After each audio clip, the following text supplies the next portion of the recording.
एक जाहिल इंसान अपनी जिहालत में मशहूर है, 2 नमाजें पढ़ ली, 2 रोजे रख लिए, 2 मिस्कीनों को फकीरों को खाना खिला लिया, तो 2-4 अच्छे काम कर लेने की वजह से इस इंसान को पूरा का पूरा मुसलमान कैसे मान लिया जा सकता है? जब बिजली के खंभे को 2-4 पत्तों की वजह से आप आम का पेड़ नहीं कह सकते, तो 2-4 अच्छे काम करने की वजह से आपको मुसलमान है। तो मैं कहना यह चाहता हूं कि ट्रैफिक नियम का उल्लंघन आप नहीं कर सकते, चाहे कोई साधन कोई गाड़ी आ रही हो, नहीं, अगर रेड सिग्नल है तो आपको रुकना है, चाहे एक्सीडेंट हो या ना हो।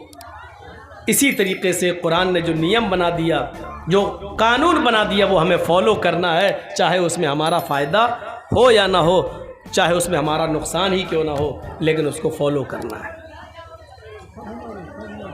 ये याद रखिएगा, इस नियम को, इस उसूल को हम नहीं तोड़ सकते। हमारे लिए जायज नहीं है इस नियम को तोड़ना।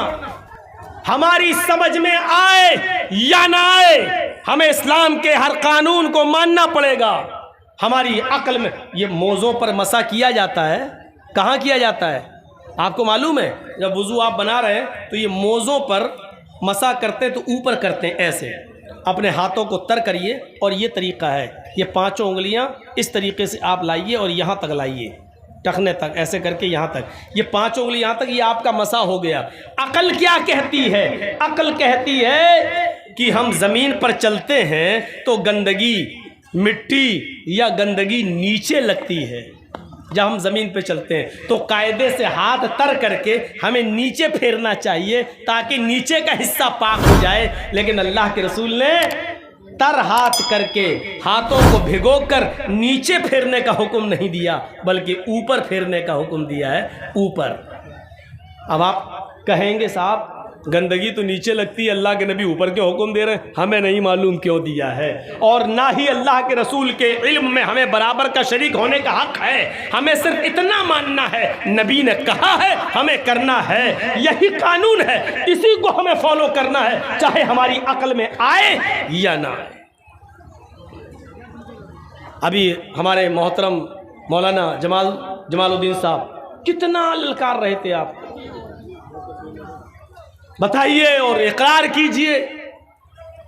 पहले कहा उन्होंने कि आप लोग सिर्फ मौलाना जर्जीस को सुनने आते हैं, अमल करने नहीं आते, और फिर दूसरे बार जब ऐलान करवाया तो सब बोल दिए कि हाँ हम अमल करेंगे। तो क्या आपकी ज़बान से निकला हुआ ये जुमला, क्या हम इस पर एतबार कर लें? उस पर भी हम एतबार नहीं कर सकते। ये तो रिजल्ट आप दें, छोटे बच्चे नहीं हैं आप। छोटे बच्चों की खताएं और गलतियां माफ की जा सकती हैं, लेकिन बड़ों की नहीं। कभी आपने भी स्कूल में पढ़ा होगा, आप नहीं पढ़े तो आपके बच्चे स्कूल में पढ़ते हैं। कभी आपने देखा है आपका बच्चा जब नर्सरी में पढ़ता है तो उसको पेंसिल से लिखवाया जाता है, जब LKG में आता है तो पेंसिल से लिखता है, जब UKG में आता है तो पेंसिल से लिखता है, और साथ में रेजर भी होता है, वो लिखता है, गलत लिख जाता है, मिटाया जाता है, फिर गलती करता है, फिर मिटाया जाता है। लेकिन जब आपका बच्चा प्राइमरी क्रॉस कर लेता है, 5वां क्लास पढ़ लेता है, जब 6ठे क्लास में आता है तो पेंसिल उससे छीन ली जाती है और उसके हाथ में अब पेन दे दिया जाता है, कलम दे दिया जाता है। ये स्कूल का मैनेजमेंट सिस्टम चीख चीख कर ये कह रहा है कि अब तुम बच्चे नहीं हो, बच्चे थे तो गलतियां करते थे, उसको मिटा दिया जाता था, अब तुम्हारे हाथ में कलम है, लिखना है तो सोच के लिखना, क्योंकि अब अगर लिखोगे तो जो गलती करोगे वो मिटने वाली नहीं है, वो खत्म होने वाली नहीं है। जब स्कूल का मैनेजमेंट एक बच्चे के गलत को गलत मानता है तो हम इस्लाम के सामने जलसों में गलत कर रहे हैं, हमारे कंधे पर फरिश्ते उस गलत को गलत क्यों नहीं लिखेंगे? मेरे प्यारे साथियों, हम स्कूल के मैनेजमेंट से ये इबरत हासिल नहीं कर पाए आज तक। क्या हम स्कूल में पढ़ते हुए वो बच्चे हैं जो पेंसिल से लिखे और गलती कर जाए तो उसको मिटा दिया जाए? अब हम बड़े हो चुके हैं, दूध पीते बच्चे नहीं हो कि जो पेंसिल से लिखे और रेजर से बिगाड़ दिया जाए। आप बड़े हो चुके हैं, इतना याद रखना, जानबूझकर किया हुआ गुनाह भी तो अल्लाह ताला भी माफ़ नहीं करता। यामलून बिजहालतिन सुम्मा यतूबून, जो जिहालत के तौर पर अनजाने में जो गलती करते हैं और उसके बाद तौबा करते हैं तो अल्लाह रब्बुल आलमीन उनकी तौबा को कबूल करता है। आप जानबूझकर गलतियों पे गलती करते रहे, सुबह शराब पिए और शाम को तौबा कर लें, फिर सुबह शराब पिए और शाम को तौबा कर लें, फिर सुबह शराब पिए और शाम को तौबा कर लें। अल्लाह फरमाता है कि ये आदमी मेरी रहमत का नाजायज़ फ़ायदा उठा रहा है, मुझे गफूर रहीम मानता है लेकिन हमारी रहमत का नाजायज़ फ़ायदा उठा रहा है। शाम को शराब पीता है, सुबह तौबा करता है, फिर शाम को जाम पीता है, फिर सुबह तौबा करता है, फिर शाम को जाम पीता है। माफ़ कीजिएगा, जानबूझकर किया हुआ गुनाह तो अल्लाह भी जल्दी नहीं माफ़ करता है जब तक कि बंदा आज़्म मुसम्मम न कर ले, पक्का इरादा न कर ले कि अब हम इस गुनाह को छोड़ रहे हो, कभी नहीं करेंगे। अल्लाह भी माफ़ नहीं करता है। मेरे प्यारे साथियों, हम अब पेन से लिख रहे हैं, पेंसिल का ज़माना छूट चुका है। अब जो कुछ भी आप करोगे याद करना, ये गलती मिटने वाली नहीं है, ये तारीख बनेगी, ये इतिहास बनेगा।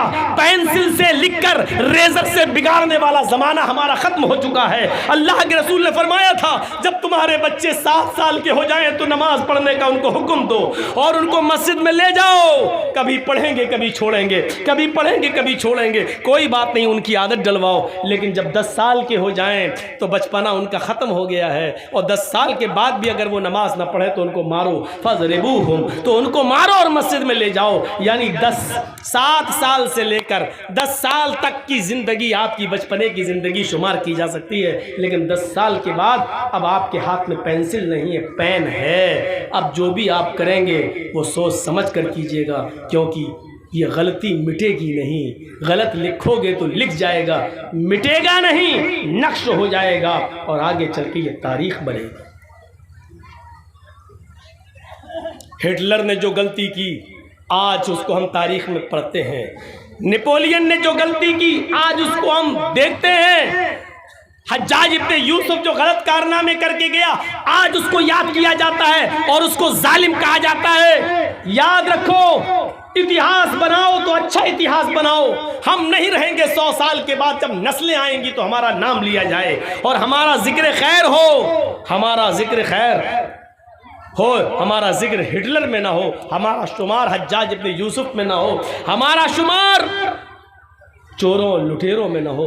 इतिहास बनाने की कोशिश करो। या अय्युहल्लज़ीना आमनू उदखुलू फिस्सिल्मि काफ़ा, पूरे के पूरे इस्लाम में दाखिल हो जाओ। अब ये पूरे के पूरे इस्लाम में दाखिल होना क्या है? पूरे के पूरे इस्लाम में दाखिल होने का मतलब है आपका उठना भी इस्लामी हो, आपका बैठना भी इस्लामी हो, आपका चलना भी इस्लामी हो, आपका खाना भी इस्लामी हो, आपका पीना भी इस्लामी हो, आपका कपड़ा पहनना भी इस्लामी हो, आपकी शादियां भी इस्लामी हो, आपके वलीमे भी इस्लामी हो। अलगर्ज़ ज़िंदगी में जितने भी शोबे हैं उनमें सारे के सारे काम इस्लाम के तरीक़े पर हों। ये है इस्लाम के अंदर पूरा का पूरा दाखिल होना। क्या हम इस्लाम में पूरे के पूरे दाखिल हैं? अभी ये जलसा ख़त्म होगा तब लोग अपनी अपनी साइकिलें निकालेंगे, फिर देखिएगा लड़ाई, हट हट हट, लात मारेगा, हट, पहले हम आए, पहले हम निकालेंगे गालियाँ। ये जलसे के बाद देख लीजिएगा। और फजर की नमाज देख लीजिएगा मस्जिद में, माशाअल्लाह कुरसैल के अंदर जो भीड़ आज मैं देख रहा हूँ, शायद इससे पहले मैंने इतनी भीड़ नहीं देखी।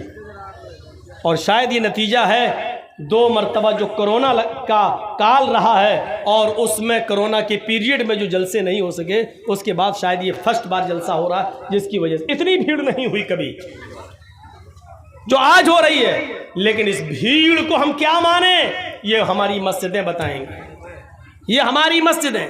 आप चाहते हैं कि हम फजर में सो जाएं, ज़ोहर में आके नमाज पढ़ लें, असर में पढ़ लें, मगरिब में पढ़ लें और इशा में जाके सो जाएं और हमें लोग मुसलमान कहें? देखिएगा ज़रा, आप चाहते हैं कि एक आध अच्छा काम कर लें, लोग हमें मुसलमान कहें।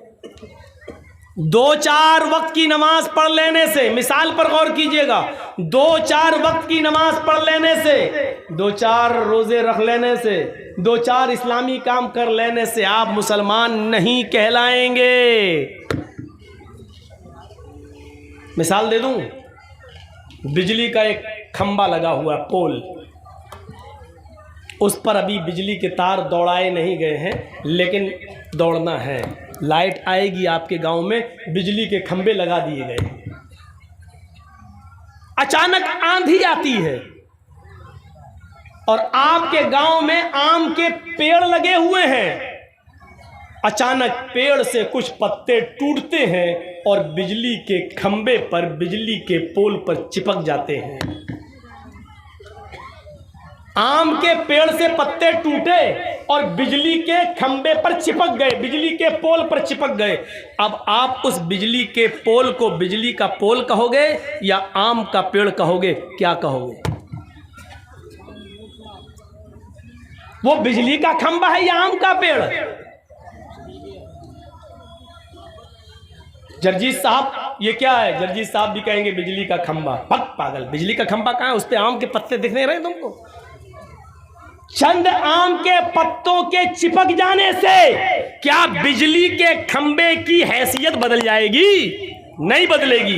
बिजली का खंबा ही रहेगा। आम के पेड़ के चंद पत्ते अगर बिजली के खंबे पर चिपक गए तो चंद पत्तों की वजह से बिजली का खंबा आम का पेड़ नहीं होगा। अगर जर्जीत साहब उसको आम का पेड़ कहेंगे तो लोग कहेंगे बेवकूफ़ है, ये पागल हो गया है, इसको बरेली के पागल खाने में भर्ती करो या रांची ले जाओ। अरे बिजली के खंबे पे आम के पत्ते चिपक गए तो बिजली का खंबा आम का पेड़ कैसे हो जाएगा? एक जाहिल इंसान अपनी जिहालत में मशहूर है। 2 नमाजें पढ़ ली, 2 रोजे रख लिए, 2 मिस्कीनों को, फकीरों को खाना खिला लिया, तो 2-4 अच्छे काम कर लेने की वजह से इस इंसान को पूरा का पूरा मुसलमान कैसे मान लिया जा सकता है? जब बिजली के खंबे को 2-4 पत्तों की वजह से आप आम का पेड़ नहीं कह सकते, तो 2-4 अच्छे काम करने की वजह से आपको मुसलमान कैसे माना जाए?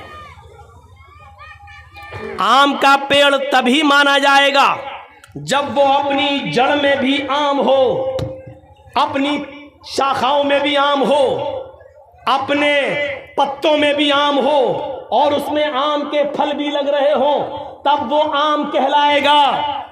जब उसका जड़ भी आम का हो, उसके टहनियां, उसकी शाखें भी आम की हो, उसके पत्ते भी आम के हो और उसमें आम लगता हो, तब आप कहेंगे आम का पेड़। आप मुसलमान उस वक्त कहलाए जाएंगे जब आपकी जड़ इस्लामी हो, आपका उठना इस्लामी हो, आपका बैठना इस्लामी हो, आपकी सोच इस्लामी हो, आपका चलना इस्लामी हो, आपका रहन सहन इस्लामी हो, आपकी शादियां इस्लामी हो, आपके तरीके इस्लामी हो, आपकी इबादत इस्लामी हो।